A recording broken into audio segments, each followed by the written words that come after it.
नमस्कार, सभी को स्वागत है मेरे इस YouTube चैनल में।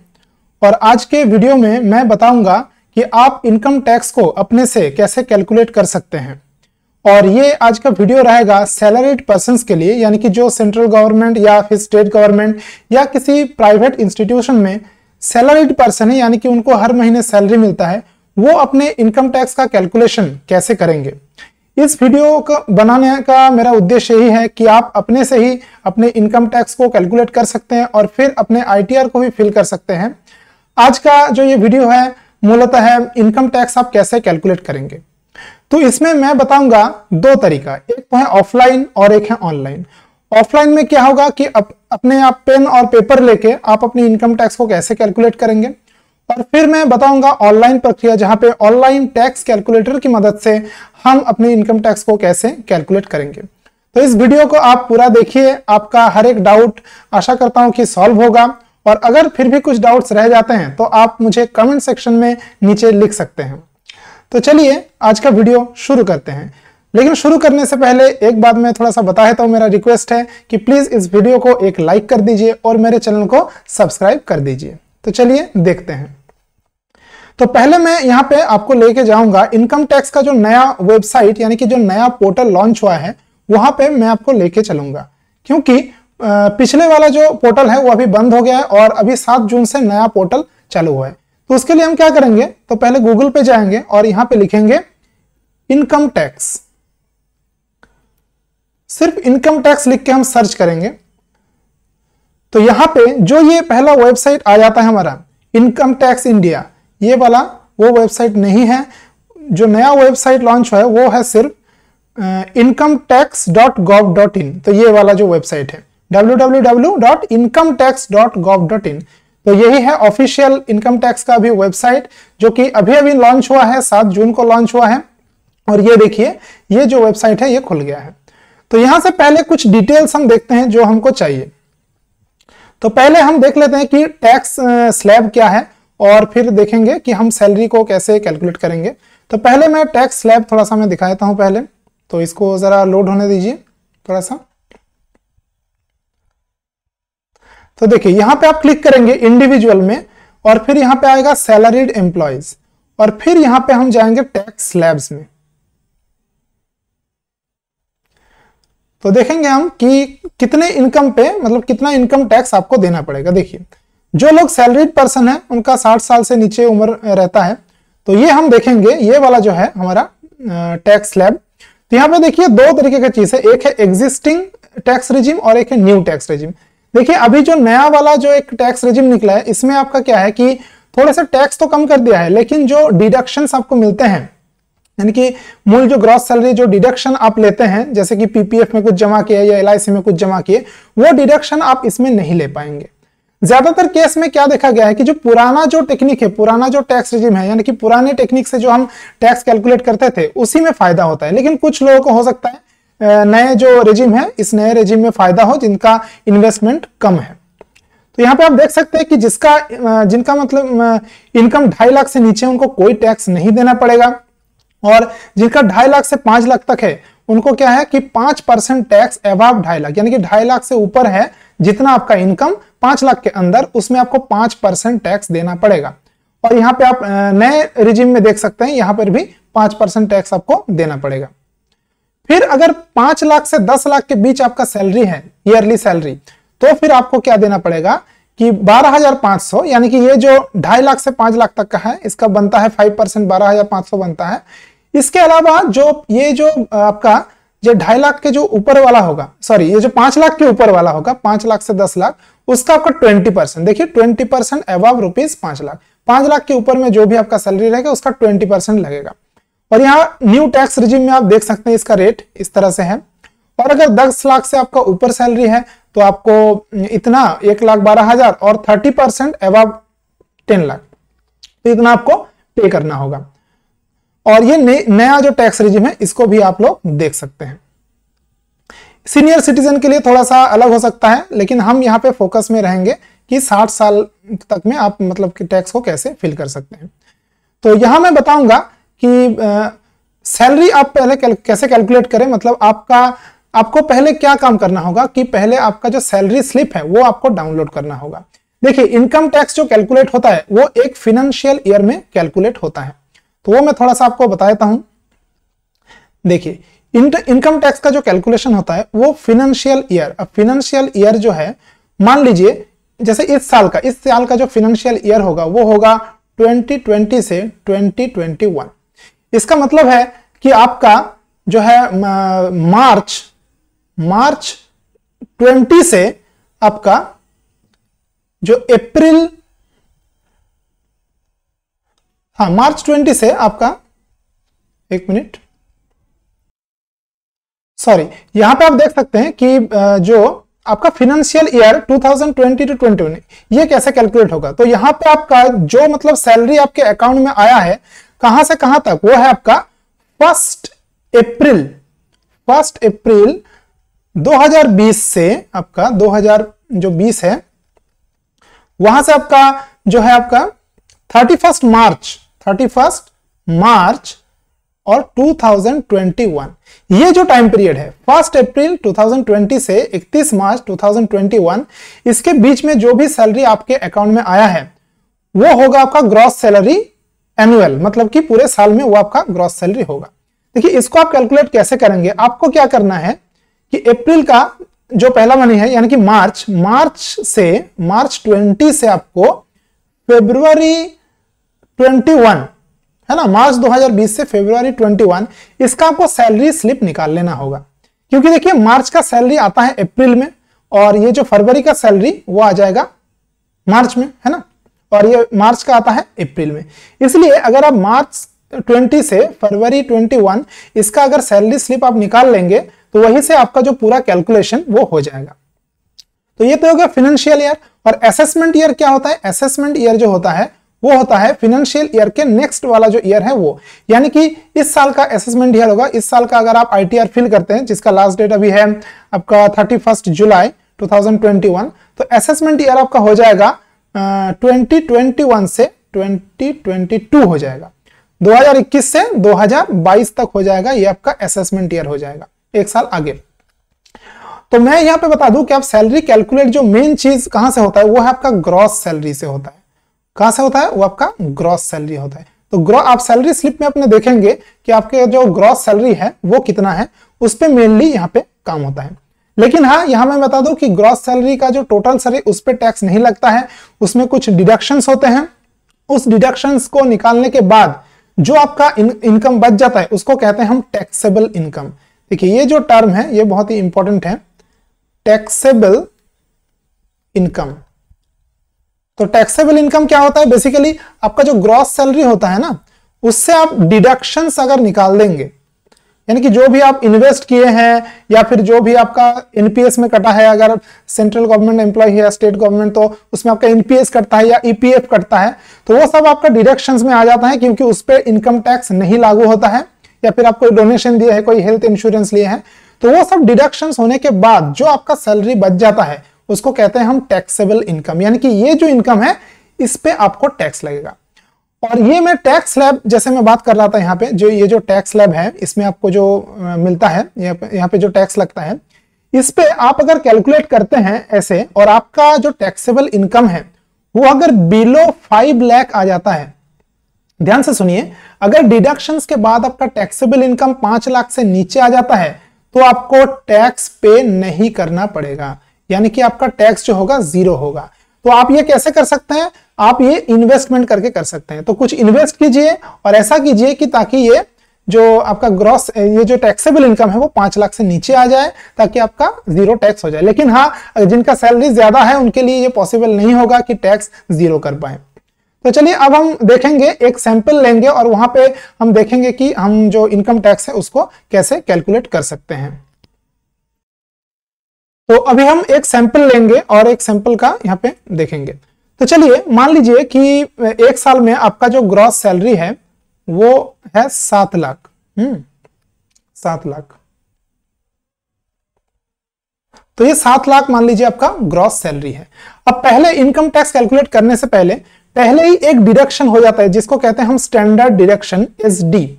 ये पहले ही मतलब डिडक्ट किया जाता है, ये सरकार का रूल है कि इसको डिडक्ट करना ही करना है। तो पहले ही हम क्या कर देंगे, 50,000 जो है उसको डिडक्ट कर देंगे। ये है स्टैंडर्ड डिडक्शन, ये सबके लिए एप्लीकेबल है और ये मतलब जरूर डिडक्ट कर ले पहले। और फिर अगर आपको कोई मतलब प्रोफेशनल टैक्स है, यानी कि जिसको हम कहते हैं पी टैक्स, ये अगर आपका जितना साल में कटा है उसको भी पहले आप डिडक्ट कर लीजिए। तो मान लीजिए किसी का जैसे कि मान लीजिए 2,000 रुपए जो है वो आपका पी टैक्स कटा है, तो क्या करेंगे, ये 7 लाख से ये जो 52,000 है ये माइनस कर देंगे। तो यहां हमारा जो आ जाएगा वो आ जाएगा हमारा, देखिए तो वो हमारा आ जाता है यहां पे 6,48,000। तो ये हमारा सैलरी आ गया इतना, ये स्टैंडर्ड डिडक्शन और पी टैक्स निकालने के बाद। अब हम यहां पे देखते हैं कि हमारा डिडक्शंस क्या क्या होगा, डिडक्शंस क्या क्या होगा। चलिए उससे पहले मैं कुछ यहां पे सेक्शंस बता देता हूं कि कौन सा डिडक्शन कौन से सेक्शन में आता है, ये थोड़ा सा देख लेते हैं। ये आप जब आईटीआर फिल करेंगे और वहां पे आपके भरना होगा तो वहां पे ये आपके लिए काम आएगा। तो चलिए फिर से चलते हैं इनकम टैक्स के वेबसाइट पे, और यहाँ पे वही इंडिविजुअल इसमें क्लिक करेंगे और फिर सैलरीड एम्प्लॉय, और यहाँ पे हम देखेंगे ये वाला deduction on which I can get tax benefit. तो कौन कौन से डिडक्शंस हैं जिसका आप लाभ ले सकते हैं, तो इसका हम देखेंगे। देखिए तो पहले है तो है सबसे पॉपुलर है 80C। 80C के अंदर देखिए क्या आता है, ये सेक्शन जो है 80C के अंदर आपका ये सब आ जाता है। जो आप अगर लाइफ इंश्योरेंस का कोई प्रीमियम दिए हैं LIC वगैरह, या फिर कुछ प्रोविडेंट फंड है, आपका PPF अकाउंट है, या फिर कोई मान लीजिए NSC है जो आप पोस्ट ऑफिस में लेते हैं, NSC है, या फिर ट्यूशन फी, अगर आपके बच्चों का ट्यूशन फी आप देते हैं कोई भी प्राइवेट स्कूल में या किसी स्कूल में, उसका अगर आप रसीद रखते हैं तो वहां पे भी आपको टैक्स एग्जम्पशन मिलेगा, यानी कि उस पर टैक्स नहीं लगेगा। फिर आपका नेशनल सेविंग्स, ये है NSC नेशनल सेविंग सर्टिफिकेट, कोई हाउस लोन है, तो ये सब जो चीजें हैं ये सब आता है 80C के अंडर, ये आ जाता है 80C। और फिर उसके बाद देखते हैं यहाँ पे क्या क्या दिया हुआ है, थोड़ा सा देख लेते हैं। देखिए ये वाला आपको लगेगा जैसे कि 80 यहाँ पे CD लिखे, ये है 80CCD एक्चुअली। तो 80CCD के अंदर आपका आता है जो pension scheme of central government, यानी कि जो NPS होता है ना, जिसको CPF भी कहा जाता है, हो सकता है आपके सैलरी स्लिप में CPF लिखा हो, सेंट्रल प्रोविडेंट फंड। तो CPF या NPS जो भी कह लीजिए, उसका जो एम्प्लॉइज कंट्रीब्यूशन, यानी कि आपके सैलरी का जो 10% हिस्सा आपको मतलब कट जाता है और जमा होता है NPS अकाउंट में, वो भी टैक्स फ्री है। तो वो अंडर आता है 80CCD1, उसके अंडर में आता है। तो इसमें तो ये आपका टोटल आ जाता है, ये 80 जो आपका C और ये भी आ जाता है। तो ये जो सब टोटल है ना, देखिए ये जो सारा चीज है इसमें आप मैक्सिमम 1.5 लाख तक बेनिफिट ले सकते हैं। यानी कि ये जो सारा चीज यहाँ पे मिला के आप 1.5 लाख तक टैक्स में मतलब छूट पा सकते हैं। तो 1.5 लाख तक आप इन्वेस्ट कर सकते हैं इन सब में, इन सबको मिला के। अगर आपको कुछ और भी इन्वेस्ट करना है तो यहाँ पे आप NPS में जो है एक्स्ट्रा आप इन्वेस्ट कर सकते हैं। और अगर आपका NPS मतलब ज्यादा कट रहा है मान लीजिए, और ये 1.5 लाख के मान लीजिए ऊपर चला जा रहा है यहाँ पे, तो क्या करेंगे कि 1.5 लाख के ऊपर जो बच जाता है आपका NPS अमाउंट, जो आपका कटा है NPS, वो आप यहां पे डाल सकते हैं 80CCD1B में। यहां पे आप 50,000 तक का डिस्काउंट ले सकते हैं। तो आपको क्या करना है, जब भी आप टैक्स कैलकुलेट करेंगे या फिर ITR फिल करेंगे, तो जो आपका NPS का टोटल अमाउंट है ना, उसको आप 2 हिस्सों में बांट दीजिए। 50,000 आप डाल दीजिए 1B में और बाकी डाल दीजिए यहाँ पे 80C में, तो यहाँ पे डाल दीजिए। इससे क्या होगा, आपका जो टैक्स बेनिफिट का रेंज होगा वो 2 लाख हो जाएगा, क्योंकि यहाँ पे तो 1.5 लाख है, यहाँ पे आप 1.5 लाख तक बेनिफिट ले सकते हैं, और यहाँ पे आप एक्स्ट्रा 50,000 50,000 का बेनिफिट ले सकते हैं। तो टोटल बन गया 2 लाख। इससे अगर ज्यादा आपको बेनिफिट चाहिए तो हेल्थ इंश्योरेंस वो सब वगैरह आपको करना होगा, तो वहां पे भी आपको मैक्सिमम 25,000 तक का आपका मिल जाएगा। तो ये सब आप थोड़ा सा देख लीजिए। यहाँ पे और भी कुछ सेक्शंस है, जैसे 80D मैंने बताया, यहाँ पे हेल्थ इंश्योरेंस का है 80D सेक्शन, और भी कुछ यहाँ पे सेक्शंस लिखा हुआ है। ये आप इनकम टैक्स के वेबसाइट पे आप देख सकते हैं। यहाँ पे देखिए, तो चलिए अब हम फिर से टैक्स कैलकुलेशन की तरफ चलेंगे। तो यहाँ पे देखिए डिडक्शंस, मान लीजिए मैंने एक सैंपल लिया है जिनका मान लीजिए जो NPS कटा है, तो उनका NPS मान लीजिए कटा है 70,000। NPS मान लीजिए 70,000 कटा है, और NPS कौन से सेक्शन के अंडर आता है, वो आता है 80CCD ब्रैकेट में 1, तो इसके अंडर आता है आपका NPS। एनपीएस या सीपीएफ, इसको सीपीएफ भी कहा जाता है, सेंट्रल प्रोविडेंट फंड ये भी कहा जाता है। तो इसमें मान लीजिए 70,000 साल में कटा है, ठीक है। अब 80C के अंदर क्या क्या आ जाता है, मान लीजिए किसी ने LIC किया है, LIC, और क्या होता है सैलरी में आपका एक GLI भी कटता है, यानी कि ग्रुप इंश्योरेंस। तो GI ग्रुप इंश्योरेंस और LIC अगर आपका कुछ इंश्योरेंस है, मान लीजिए टोटल मिला के आपने मान लीजिए इन्वेस्ट किया है, मान लीजिए 10,000 रुपए आपने इन्वेस्ट किया है, ठीक है। और फिर मान लीजिए आप PPF अकाउंट अपना खुलवाए हैं, पब्लिक प्रोविडेंट फंड, और इसमें आप डाले हैं 40,000। एक NSC आपने लिया है पोस्ट ऑफिस से, ये मान लीजिए 10,000 का आपने लिया है। इसके अलावा आप फिक्स डिपॉजिट भी ले सकते हैं, लेकिन मिनिमम वो 5 साल का होना चाहिए। मिनिमम 5 साल का फिक्स डिपॉजिट जो रहता है उसमें ही आपको इनकम टैक्स में छूट मिलेगा, नहीं तो नहीं मिलेगा, उससे कम मिलेंगे तो आपको नहीं मिलेगा। तो देखिए यहाँ पे जो टोटल डिडक्शंस यहाँ पे बनता है, तो यहाँ पे टोटल कितना है वो हम देख लेते हैं। तो यहाँ पे आपका आ जाता है 1,30,000, है ना, 1,30,000 ये मेरा मान लीजिए हो गया। देखिए यहाँ आप और भी जो है इन्वेस्ट कर सकते हैं, क्योंकि यहाँ 1.5 लाख तक आपका रहेगा, ठीक है।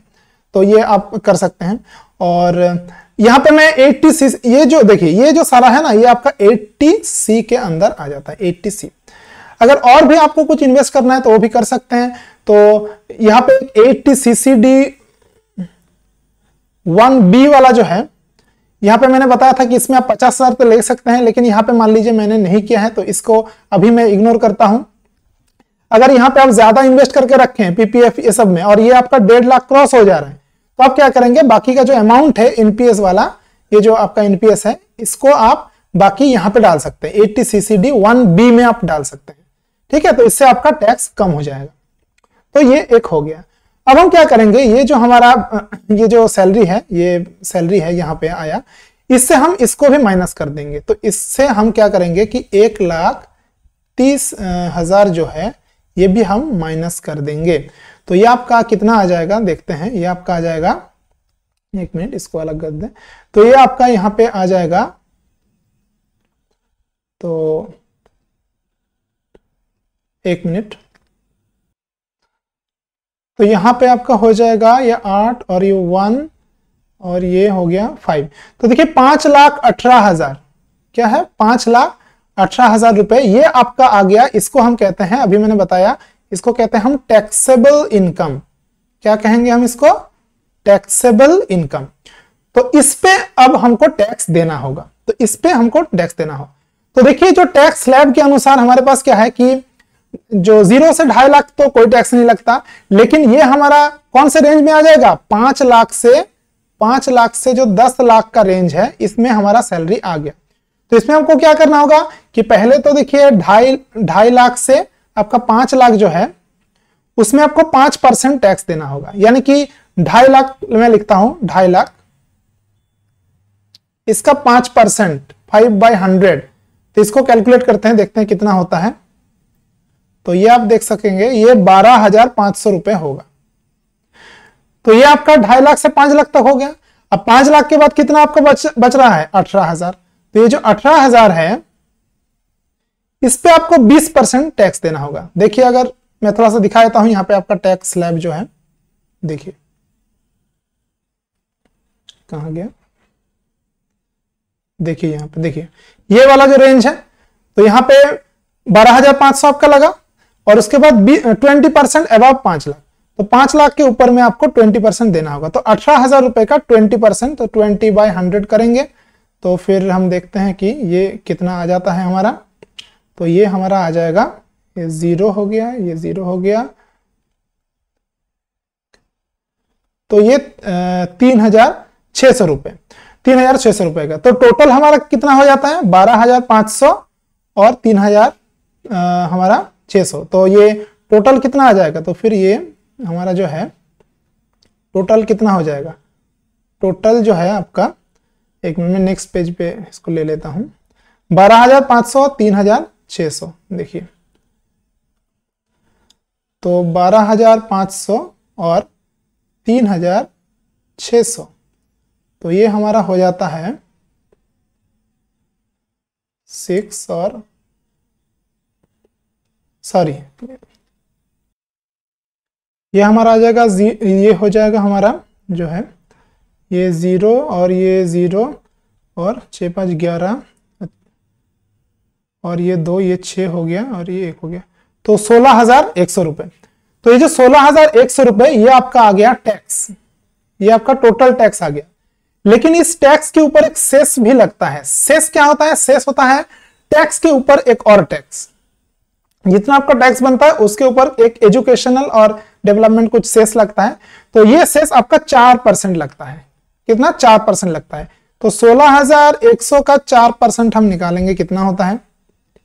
तो देखिए यहां पे हम निकाल लेते हैं 4% कितना होगा, और 644 रुपए। तो इससे इसके साथ हम 644 रुपए ऐड कर देंगे,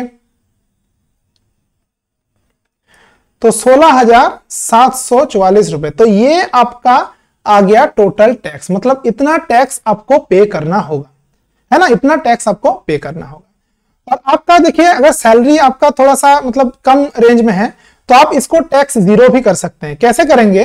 तो देखिए यहाँ पे जो मैंने कैलकुलेशन अभी दिखाए हैं, देखिए ये जो आपका देखिए टैक्सेबल इनकम, ये जो आपका टैक्सेबल इनकम है ना, ये अगर आप 5 लाख से नीचे ला देते हैं तो आपका टैक्स 0 हो जाएगा। ये 5,18,000 रुपए आया है। अगर आप मान लीजिए और 18,000 रुपए कहीं पे इन्वेस्ट कर दें, मान ली पीपीएफ पे आपने कुछ और इन्वेस्ट कर दिया, तो फिर आपका क्या हो जाएगा? मान लीजिए इसमें और आप 18,000 रुपए इन्वेस्ट कर दिए, तो यहां पे 5 लाख के नीचे आ जाएगा। 5 लाख के अगर नीचे आपका आ जाता है टैक्सेबल इनकम, तो आपको टैक्स 0 देना होगा, मतलब कोई भी टैक्स आपका नहीं लगेगा। तो ये मैंने बता दिया। तो इस तरह से आप कैलकुलेट कर सकते हैं, जो आपका ऑफलाइन यानी कि पेन और पेपर से इस तरह से आप कैलकुलेट कर सकते हैं। अब मैं बताऊंगा कि ऑनलाइन जो टैक्स कैलकुलेटर हमारे पास है ऑफिशियल, उससे आप इसको कैसे कैलकुलेट कर सकते हैं बड़ी ही आसानी से।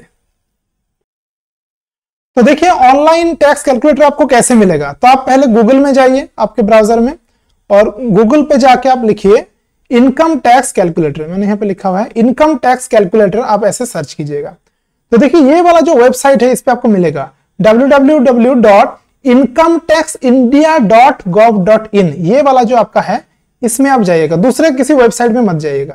तो ये पहला वाला जो खुल के आ गया है, इस वेबसाइट में आपको जाना है incometaxindia.gov.in। ये जो आपका ई फाइलिंग पोर्टल है उससे ये अलग वेबसाइट है। ई फाइलिंग है आपका incometax.gov.in, ये है incometaxindia.gov.in। तो इसमें आप जाएंगे, ये भी एक ऑफिशियल वेबसाइट है हमारे भारत सरकार का। तो यहां पे आपको ये टैक्स कैलकुलेटर मिल जाएगा। तो यहां पे हम देखते हैं, इसको थोड़ा सा लोड होने दीजिए, फिर मैं आपको दिखाता हूं कि यहां से आप देखिए। तो मैं अभी दिखाऊंगा कि आप यहां से जो है कैसे आप कैलकुलेट कर सकते हैं। देखिए ये इनकम टैक्स डिपार्टमेंट का ऑफिशियल वेबसाइट है। तो आपको क्या क्या चूज करना होगा? देखिए मान लीजिए इस साल का जो है, इस साल के लिए मैं कैसे, ये जो सैंपल मैंने अभी बताया इसका ही मैं कैलकुलेशन यहां से करूंगा। देखिए इसमें आपको हाथ से कोई भी कैलकुलेशन नहीं करना पड़ेगा, ये ऑटोमेटिक कैलकुलेशन होगा। देखिए तो पहले हमको चूज करना होगा असेसमेंट ईयर। मैंने बताया था कि ये वाला जो साल है इसका असेसमेंट ईयर हमारा रहेगा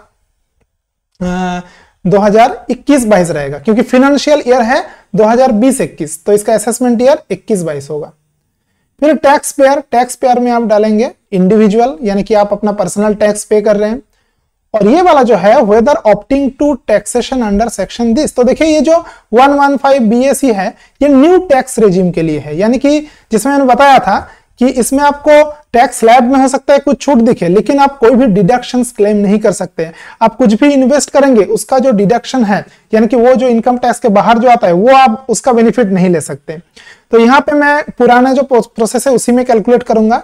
तो मैं इस न्यू टैक्सेशन रूल में नहीं पढ़ने वाला, तो इसको मैं नो कर देता हूं, कि ज्यादातर इसी में फायदा होता है, पुराने वाले में। नए वाले में ज्यादातर फायदा नहीं होता है जिसका इन्वेस्टमेंट रहता है। अब इसको करेंगे मेल फीमेल। चलिए मैं अपना मेल लिख देता हूं। और रेसिडेंशियल, यानी कि आप इंडिया के अगर रेसिडेंट हैं तो यहाँ पे आप रेसिडेंट लिखेंगे, अगर दूसरा कुछ है तो दूसरा लिखेंगे। तो इंडियन रेसिडेंट के पे मैंने क्लिक कर दिया।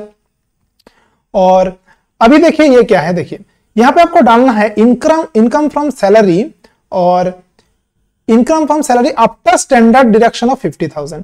तो मैंने जो अभी आपको टैक्स कैलकुलेशन करके बताया यहाँ पे कि आपको जो ये स्टैंडर्ड डिडक्शन 50,000 है, यानी कि इसको निकाल के यहाँ पे लिखने को बोल रहा है। लेकिन आप क्या करेंगे, अगर आपका पी टैक्स कटा है ना, तो आप पी टैक्स को भी माइनस करके जो आपको निकलता है ना ये वाला, ये आप वहां पे पुट करेंगे, क्योंकि इसका फिर बाद में जगह हो सकता है आपको नहीं मिले, तो ये पहले ही डिडक्शन हो जाता है। दूसरा जो डिडक्शन है ना, उसके पहले ये एकदम डायरेक्ट सैलरी से ये वाला डिडक्शन हो जाता है। तो आप क्या करेंगे, स्टैंडर्ड डिडक्शन तो करेंगे ही 50,000 का, और पी टैक्स का भी डिडक्शन कर लीजिए। तो ये अमाउंट मैं वहां पे लिख दूंगा 648000। तो यहां मैं लिखता हूं, यहां पे मैं सैलरी लिखता हूं 648000। तो 6,48,000 ये मैंने लिख दिया। यहाँ पे अगर आप कुछ हाउस प्रॉपर्टी है या फिर ये कुछ अलग कुछ इनकम है तो यहाँ पे आप अपना दे सकते हैं। अगर आप अलग से कुछ इनकम करते हैं तो यहाँ पे आप उसको देख सकते हैं, कोई कैपिटल गेन वगैरह है। अब हम आ जाएंगे डिडक्शंस पे। देखिए यहाँ पे डिडक्शंस लिखा हुआ है और इसको आप शो डिटेल, इसमें अगर आप क्लिक कर देते हैं तो देखिए ये सारा डिडक्शन आपका खुल जाएगा। क्या क्या आपको डिडक्ट करना है, देखिए इसमें आपको टैक्स बेनिफिट मिलेगा। तो देखिए यहाँ पे पहले है लाइफ इंश्योरेंस। तो मैंने अभी जैसे बताया कि लाइफ इंश्योरेंस में मान लीजिए आपने 10,000 लिया है। अगर आप मतलब सैलरी आपका जो कटता है उसमें आप ग्रुप इंश्योरेंस भी कटता है, GLI या GI, तो वो भी एक साथ LIC के साथ मिला के आप यहाँ पे डाल सकते हैं। और फिर मान लीजिए जैसे PPF है, तो PPF में मान लीजिए मैं यहाँ पे डालता हूँ, PPF में मान लीजिए मैंने 40,000 इन्वेस्ट किया है। फिर आपका जो है मान लीजिए NSC आपने लिया है 10,000 का, तो वही सैंपल का मैं यहाँ पे दिखा रहा हूँ जो अभी मैंने ऑफलाइन कैलकुलेशन बताया। और अगर आपका कुछ ट्यूशन फी है तो आप यहाँ पे डाल सकते हैं। देखिए यहाँ पे ट्यूशन फी है, ये सब है, तो ये आप डाल सकते हैं। तो LIC, NSC और PPF ये मैंने डाल दिया है। मेरा मान लीजिए ये जो सैंपल मैंने लिया है इसमें और कुछ नहीं है, तो यहाँ पर भी अब देखिए यहाँ पे जो है, यहाँ पे ध्यान से देखिए ये वाला जो है 80 CCD, जिसको मैं अभी कहा था 80 CCD 1 जो है, ये क्या है, एम्प्लॉइज या फिर self employed contribution of NPS। यानी कि आपका जो NPS कटता है, आपका सैलरी का 10% जो कटता है वो होता है एम्प्लॉइज कंट्रीब्यूशन, मतलब आपका कंट्रीब्यूशन। तो वहां पे जितना आपको कटा है वहां पे यहाँ पे आपको लिखना होगा। तो इस सैंपल में मैंने बताया था कि 70,000 मान लीजिए कटा है, तो मैं यहाँ पे लिख दूंगा। अब देखिए ये जो 1B वाला है 80 CCD 1B एडिशनल कंट्रीब्यूशन, तो देखिए अगर मैंने बताया कि ये जो ऊपर वाला LIC वगैरह ये सब मिला के अगर 1.5 लाख के आपको पार हो जा रहा है ना, तो आप क्या कीजिएगा कि जो NPS अमाउंट है ना, जैसे कि ये 70,000 है, इसको आप 2 हिस्सों में बांट लीजिए। ये 1B जो है इसमें आप 50,000 डाल लीजिए। यहाँ पे क्या करेंगे, यहाँ पे 50,000 ऐसे डाल देंगे और बाकी जो 20,000 बच गया वो आप यहाँ पे डाल दीजिए। समझ में आया? तो इसको आप 2 हिस्सों में बांट लीजिए, इससे आपको टैक्स बेनिफिट ज्यादा मिलेगा, क्योंकि यहाँ पे आपका जो 50,000 है वो एक्स्ट्रा आपको बेनिफिट देता है उस 1.5 लाख के मुकाबले। यहाँ पे तो 1.5 लाख आपको मिलेगा प्लस यहाँ पे एक्स्ट्रा 50,000 मिलेगा, तो इसलिए आप उसको तोड़ के यहाँ पे लिख दीजिए। तो मेरे मामले में ये जो सैंपल है इसमें ये जरूरत नहीं है इसका, क्योंकि यहाँ पे टोटल डिडक्शन 1,30,000 है, 1,50,000 तक गया ही नहीं, तो मैं उसको जो है मतलब डिवाइड नहीं करूंगा। तो चलिए ये हमने लिख दिया जो है डिडक्शंस मैंने सारा लिख दिया हूं। अब देखिए यहाँ पे तो देखिए नेट टैक्सेबल इनकम देखिए 5,18,000 आपका आ गया नेट टैक्सेबल इनकम। देखिए मैं यहाँ पे अपना कैलकुलेशन में भी दिखाता हूँ। देखिए ये देखिए टैक्सेबल इनकम देखिए कितना आया था, 5,18,000 आया था ना, तो वही यहाँ पे भी आ गया, ऑटोमेटिक आ गया। और फिर यहाँ पे जो है यहाँ पे और थोड़ा सा नीचे आ जाएंगे तो देखिए, तो यहाँ पे देखिए टैक्स आपका 16,100 आया है। फिर मैंने बताया था कि एक हेल्थ एंड एजुकेशन सेस लगता है 4% का, तो वो भी 644 रुपए आया। और ये दोनों मिला के फिर टोटल जो टैक्स आपको देना है, टोटल टैक्स लायबिलिटी जिसको कहते हैं, ये आपका हो जाता है 16,744 रुपए। तो यहाँ पे भी देखिए मैंने यहाँ पे कैलकुलेट किया है, यहाँ पे नहीं इस पेज पे है, वो थोड़ा सा देख लेते हैं। यहाँ पे देखिए 16,744 रुपए ये मैंने कैलकुलेट किया है।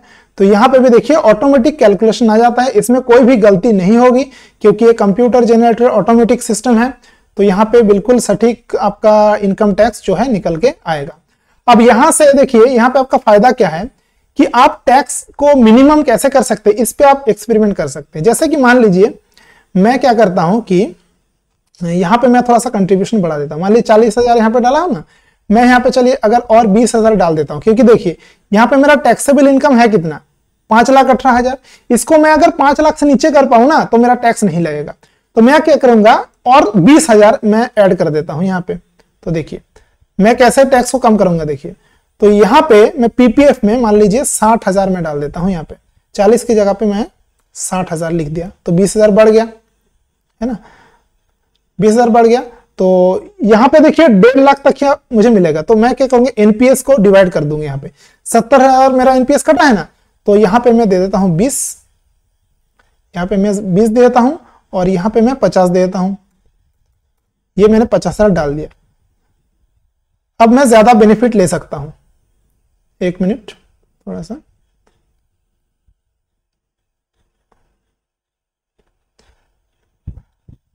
चलिए यहाँ पे टोटल मतलब 1.5 लाख ही हो रहा है, ठीक है।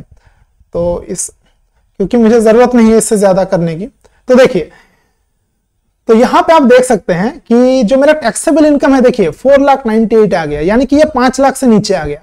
अब आप देखेंगे कि आपका टैक्स देखिए कितना है, जरा देखिए, देखिए आपका टैक्स आ गया कितना, टोटल टैक्स लायबिलिटी देखिए 0 आ गया, यानी कि 5 लाख के नीचे अगर आप इनकम को ला देते हैं तो आपका टैक्स 0 हो जाता है, आपको टैक्स नहीं देना पड़ेगा। तो ये हो गया हमारा ऑनलाइन प्रोसेस, जिस तरीके से आप अपने जो टैक्स है उसको आप कैलकुलेट कर सकते हैं।